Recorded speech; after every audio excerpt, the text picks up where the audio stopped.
Welcome to Pinn Sessions on RL1Radio and Apple Music One. Welcome to Pinn Sessions, DJ Pinnacle, the Union DJs, RL1Radio, Apple Music One Radio. It's the first episode, everybody, and I had to bring in a special person, you know what I'm saying, that we go back, I'll tell you how far it is. Good music dropped Cruel Summer that year that we linked up. That's how long ago that we linked up, man. And shout out to my bro Billy J, man. You know what I'm saying? Yes, yo, Swagg, what's good, baby? Man, I'm maintaining. What's good with you? Man, I'm cooling, bro, man. I'm cooling, bro, man. A lot happened since then, man. A lot. Yo, I gotta say, man, I want to commend you. I love the progress. I just love how you just went straight up, bro. You never look back, man. I'm loving it, man. I'm trying. Thank you. I appreciate it, man. Came a long way from rehearsing for SOBs, man.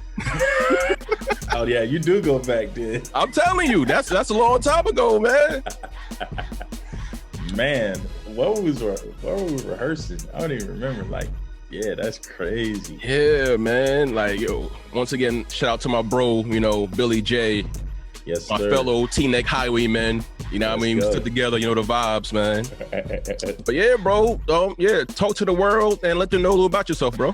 Yo, what's up? Again, my name is Swagg. I'm a Grammy Award winning songwriter, producer, music exec. I'm also a professor of music at Berklee College of Music at New York University. I'm the CEO of my company, Progressive Music Group, and also have a indie incubator label on the Orchard called Cross the Line Music. Nice. So, nice. And we just out here grinding and hustling. Wow, bro. Like, how is it being a teacher, bro? Like, how is that? It's really cool, man. It's cool because, like, I came from the academic route too of higher education and stuff, and I felt like I've had some great professors and encouraging professors, but no one who was really tapped into the industry that was currently in the industry and was a conduit to what was happening. So for me, when the opportunity presented itself, that's kind of what made it attractive to me. Just kind of being in position that I'm in, and my career as it's growing, and like in real time being that conduit of information and experience to my students, so that when they do graduate, they have some sense of realism, and not when the game was 20 years ago or 15 years ago. It's like, these are placements that are happening now. This is how the business is happening now. You know what I mean? So it's been really rewarding, and my students have been awesome, man. Yo, that's dope. And like, you've been teaching like during the quarantine, the whole pandemic? Yeah, bro, remotely. How has that been for you? Actually, I love the remote teaching thing. That's been really cool. Because I would go to Boston once a week, and then I'll be doing sessions in between, and then go to New York. I live in Connecticut, so I was in 3 states every week, like just doing sessions and teaching, and So yeah, so to be able to be kind of remote and teach it took me a while to get used to, because my legs were always moving. But it's been really cool, man. It's been really cool. Yo, like same here. Like for me, embracing the quarantine been extremely different, because I'm used to DJing in clubs, interacting with people, the whole 9 yards, and it's like boom, everything's virtual. But honestly, it was a gift and a curse, because even though we may not be physical around one another, I was still able to tap into other things I never tapped into. Absolutely. And then boom, Pinn Sessions podcast radio was created during the quarantine. That's fire, and man. It's crazy how it started from Instagram Live, really. Wow. And I took the idea from Instagram Live, and boom, boom, boom. I was like, you know what? Let's turn this to a radio show and a podcast. Dang. And then boom, linked up with R1Radio, Apple Music One, and there we go. We here. Let's go.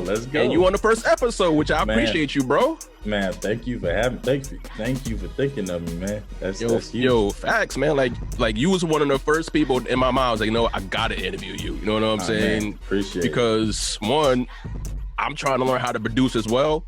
You know what I'm saying? So that's another thing I'm trying to tap into. You know what I'm saying? Let's get of course, I gotta like ask advice from, LeBron James himself. Oh, nah, chill. No, I gotta talk to the Brody about it. You know what I'm saying? Yeah, let's go. So like, what are some of your tips for like anybody trying to tap into like production? Yeah, I mean, I think first thing is just like, especially as a DJ or music lover, like just really tapping into your perspective as a creative, right? And really carving out your personal style. I think as far as like quality and being competitive is really studying where the envelope is so you can push it and bring your perspective to it. But I think whatever your strengths are, start there. Like, you know what I mean? Like for me, I was a drummer. You know, that's my principal instrument. So when I first got into production, I really focused on really trying to be creative in how I program and sequence my drums. And I'm a songwriter, so melodically, you know, I had that too. So I would approach it that way and then expand it from there and kind of created my unique sound as a producer. So I think that's where you start, just really like think about what's unique about your perspective and bring that to, you know, whatever your production tools are. Yo, that's what's up. And like speaking on the production tip, bro, like how is it winning a Grammy? Like that's like every producer's dream. Man, that was unreal and unexpected, honestly, for me anyway, especially with that particular project with her. Just, you know, having an opportunity to work with her for so many years since she was 12 and helping develop the sound and the brand and being invited to the table to even have my opinions and thoughts heard at that point in my career. Shout out to Jeff Robinson and the MBK squad who invited me to be a part of that on the executive level when he didn't have to, and you know, allowed me to really help mold what that was. And we was just doing it out of pure passion. And she was a young artist. Yeah, you know, I was younger in the game at the time, and we was just trying to create stuff that would stick, you know. And I would be like, yo, what about this producer or this writer to come in and collaborate with?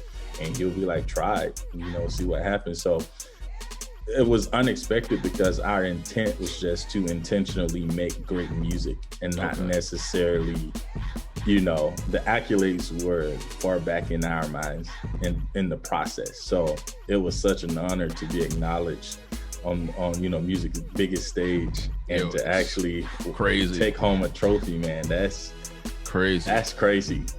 Yo, man, as soon like when I found out, I'm like, yo, that's humongous. Like that's like every musician, producer, you name it, dream to be in the big stage, man. Yeah, man, and especially for me, man, coming from like Manchester, Georgia, which is a small town population of about 3,500 people, the rural South, you know, Grammys and careers outside of like being a local teacher at a high school or whatever. Those dreams are not really cultivated as much. So to be able to make a career out of something that's not normal from where I'm from anyway, it was really a really cool experience to take back home and to just celebrate with my hometown and, you know, my undergrad college, which is not far from my hometown. So it was really cool, man. I'm still in awe and can't believe, you know, we won a trophy and then had back-to-back nominations in the major fields. Yeah, definitely. So like, huge. Yeah, man. So I'm blessed and just grateful and want to get back. So we just, you know, just working hard. Yo, that's what's up, bro. And like, I know like your roster of artists that you work with, it's like every producer's dream as well, man. I mean, Kehlani, K. Michelle, like how was it working with them as well? Nah, it was fun. So true story, funny story with Kehlani. When I was working with her and we was figuring out her sound, she was like, yo, I got this friend in the Bay who's really dope, who Nick Cannon is working with. I think, you know, y'all should just like connect because she's fire and just trying to figure out her sound. I was like, all right, cool. So she introduced us, and I think we started speaking like on Instagram or Twitter. I can't remember, but she only had like 1,000 followers maybe at the time. Oh, wow. On each platform. And then ironically, I met Nick Cannon's business partner, and he was like, I want to introduce you to Nick as well. And so I ended up meeting Nick, and he said, I want you to work on this project. I heard some of your stuff, you go. And it was Kehlani as well. Wow. So the stars aligned, and we got to talking, and Nick flew to New York, and she stayed in New York for a week, and that was the beginning of Cloud 19. So okay, I really really cool being a part of shaping her sound and really helping set up, you know, her career, and that, like, on the music side anyway. So okay, that was cool. And another interesting person that came out of that, who's killing right now, and shout out to him, is Jahan Sweet, who was interning with me at the time, and he's producing for everybody right now. So shout out to him, he's killing it. Very proud of him. But yeah, so that was like one of his first placements, working with me with her. So that was really cool, bro. Yo, man, like, I've been in awe and amazed, bro. Like, yo, I love it, man. Like, I love it seeing not just my people win, you know what I'm saying, but like people actually, you know, been around, like, yo, like, like families winning right out here. I love it, man. Nah, I mean, it was about the positive energy. Absolutely. You know what I'm saying? Putting in that work. And definitely. Me and Kay had a mutual friend, Neek, and Neek was like, yo, you remember Kay Michelle? I was like, yeah, I remember Kay. I think she had that one song that was going crazy at the time. And she was like, yeah, man, she wanted to reinvent her sound. I think y'all should link. And she linked us, and me and my brother Zoe went to Atlanta and did about 6 or 7 songs, brought it back. Okay. And Atlantic was feeling the joints that we did and signed her, man.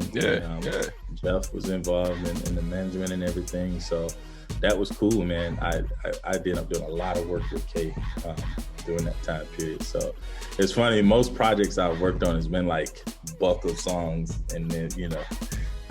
So yeah, it's been cool.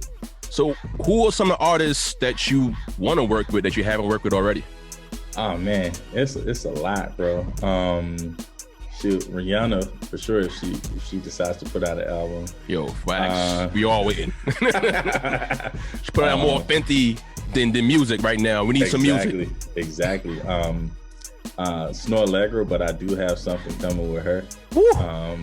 Yo, she's so fire. She's fired. She's fired. Jasmine Sullivan last project was banging. So yo, was it? What? That joint with her and Jasmine? Like, yo. That's on my playlist. That's on my Pinn Sessions playlist. Yeah, yes, sir. That's fire. Then I love my hip hop cats too. You know, and ladies, Megan, Cardi, the Baby, Migos. So you know, it's a lot. It's a few people I haven't worked with that you know, we trying to get that call. Yo, that's what's up, bro. Yo, I'm loving it, man. Tell me more about Milk Honey. Like Milk and Honey? Yeah. So yeah, they are a management firm. They're killing the game right now, man. It's a talented roster, and I recently joined with them on management. And, nice. During the quarantine. Okay, see. Gotta make moves. Gotta keep it busy. You have to stay productive, and that's what I love about it. You know what I mean? like 2020 was a crazy year. Like, I know for myself. You know what I mean? Lost some good people, but also gained a lot of insight on a lot of things as well. Absolutely. So like overall, outside the music, how was it for you? It was good, man. You know, I have twins. I have a boy and a girl. That's what's up, bro. Just to be able, because I'm always moving, and to be able to just like spend that time with them. My wife is a mental health therapist, so you know she had to do our sessions and stuff, and a lot from home. So I really got to spend quality time with them that I felt like otherwise some of that quality time I would have missed out on, you know, just because I'm moving around. But like it was just fun, really, just like getting to experience them, you know, differently.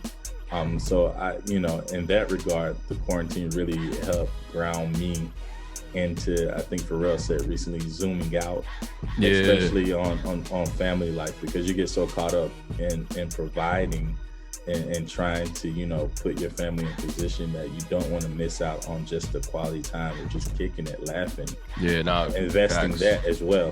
Exactly. So, so for me, that's what it really, and you know, getting into other things that I'm interested in. And like you said, just reflecting on myself, reflecting on my business, where I want to go, how I want to go, and, you know, thinking about them as well.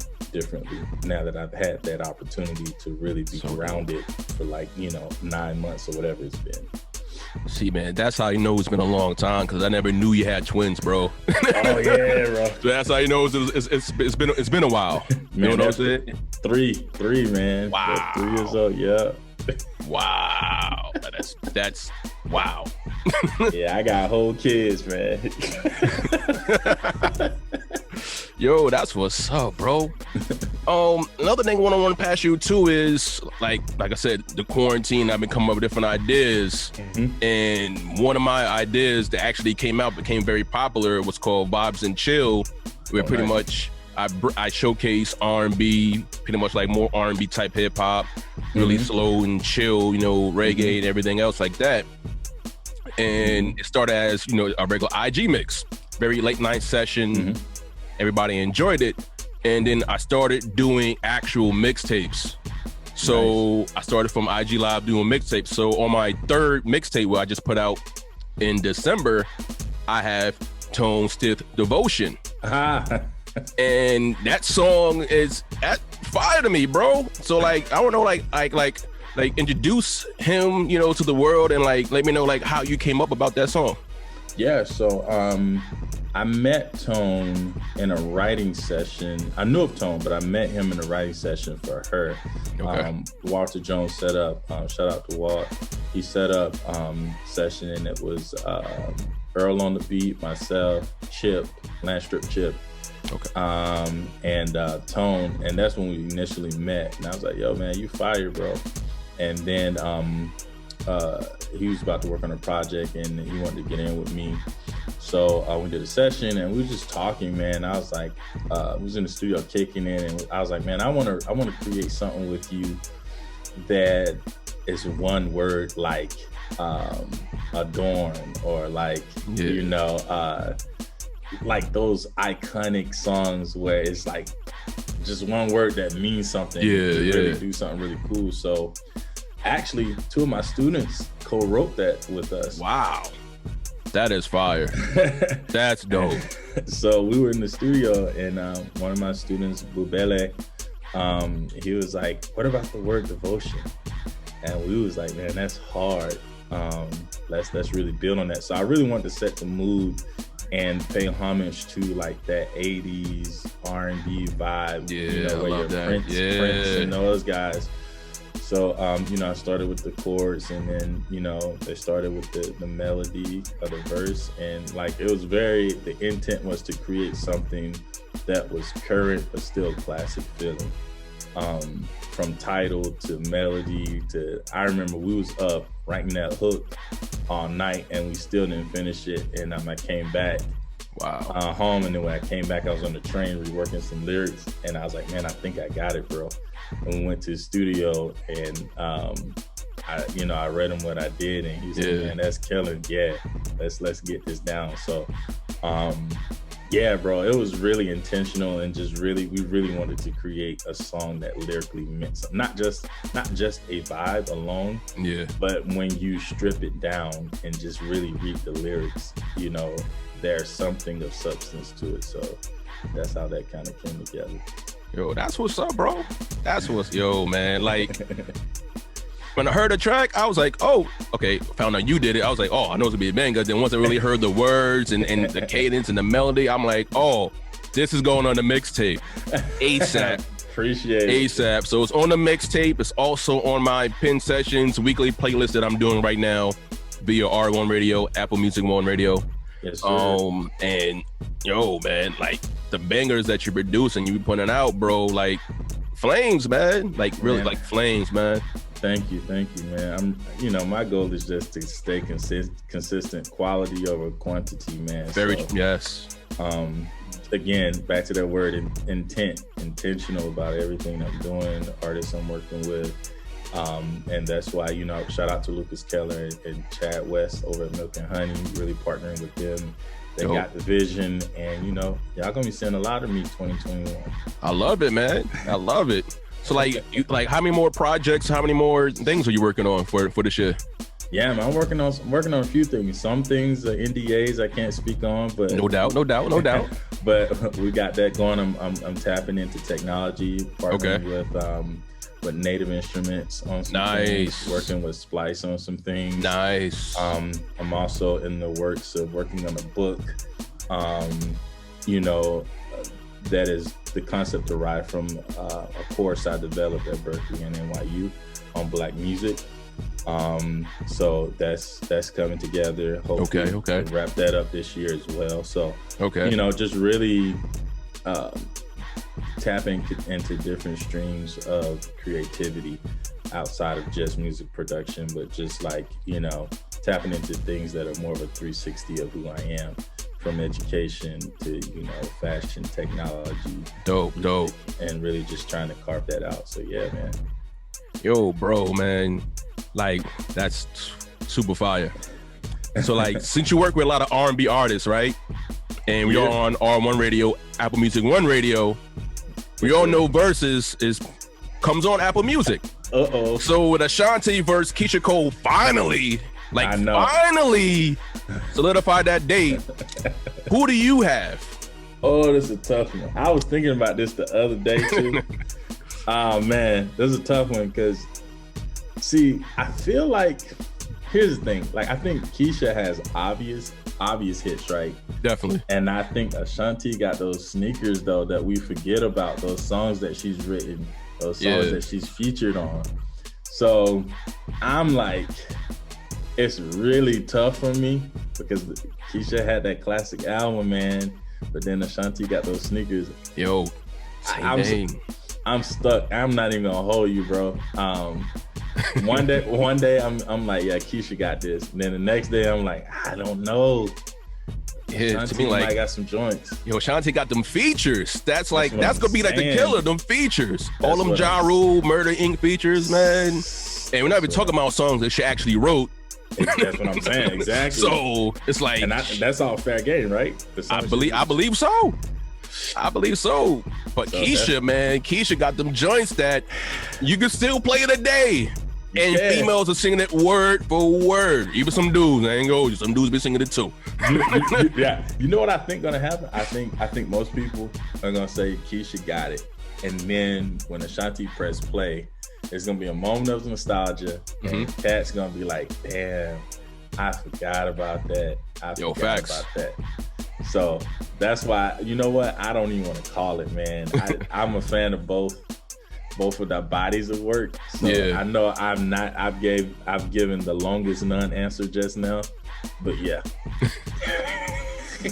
Yo, nah, that's what's up, bro. And like I said, a lot of things going on in 2021, like outside of music, man. How you feel about the whole Capitol building being stormed, bro? Bro, you know, it's insane, man. The audacity and privilege, I think, that was magnified for the world to see of what we've known, especially as people of color, that goes on, man. You know, it's certain things that people of color, we just, in our minds, we can't even cross those lines. Definitely. You know definitely. And I think what that did was demonstrate, you know, how real that is, that, you know, a group of people who felt a certain way felt like, hey, we just take the Capitol. Like, to me, that was crazy. Because I'm on my phone, I'm like, CNN what? Turn on my TV, I'm like, nah. It's like, real life, Angel has fallen, Olympus has fallen. I'm like, what the earth is going on right now? The strip from Hollywood is unreal. Yo, it's just crazy. Then my phone was blowing up, all my group chats blowing up, talking about it. It's, I mean, to me, like, it was very frustrating and sad to watch at the same time. Because to me, I'm like, if people like me and you did that, we might not even be here on this earth. Lights out immediately. You know what I'm saying? Immediately. But I think, you know what? I think it was good. So that now we see, you know what I'm saying? It's no longer under the rug. Definitely. People see what it is. We see what we're dealing with. And I think because of that, we, you know, the Democratic Party was able to take the Senate because of, you know, the demonstrations and like the public, you know, display of just like ignorance. No, honestly. Definitely. And domestic terrorism. Definitely. I mean, to even see like some of the Republican Party even like denouncing it.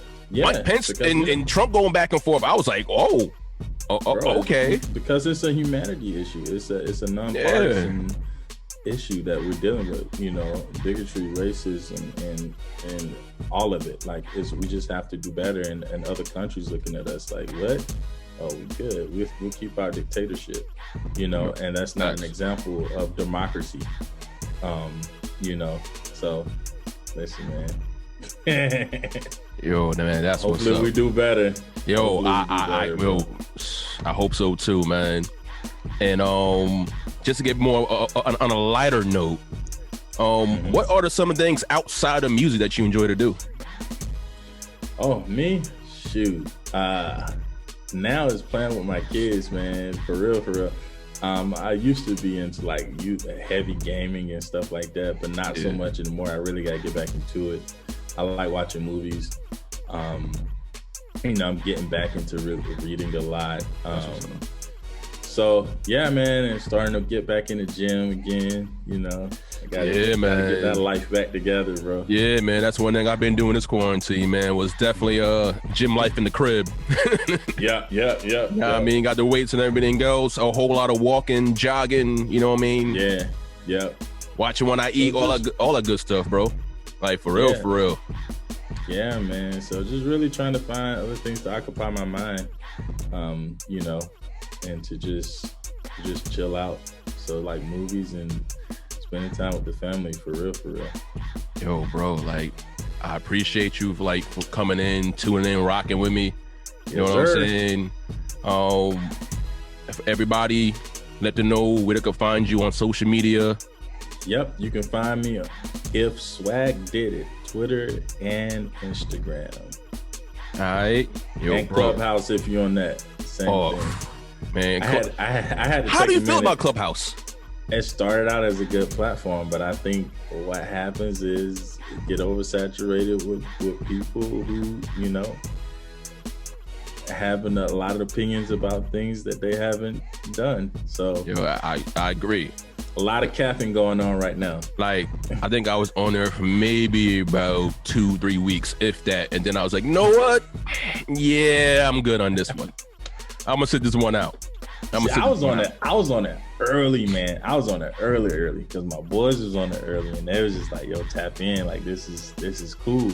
So that was a lot of initial great networking, a lot of you know, but then it just got crazy, man. The green bean thing was insane. Yeah, man. A lot of people capping, talking. I'm like, bro, y'all don't really do this in real life. No. No, it's just nonsense to me. You know what I'm saying? So I haven't been on much. I'll go in every once in a while, but I got work to do, man. Yo, for real.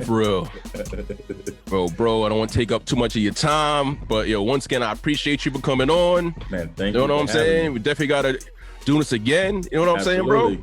Yes, sir. And also, I want to plug my artist, Leo. Oh, yeah, plug it in. Leo the Kind, we coming crazy this year. We got a project out now, The Ugly, but we got some new heat coming.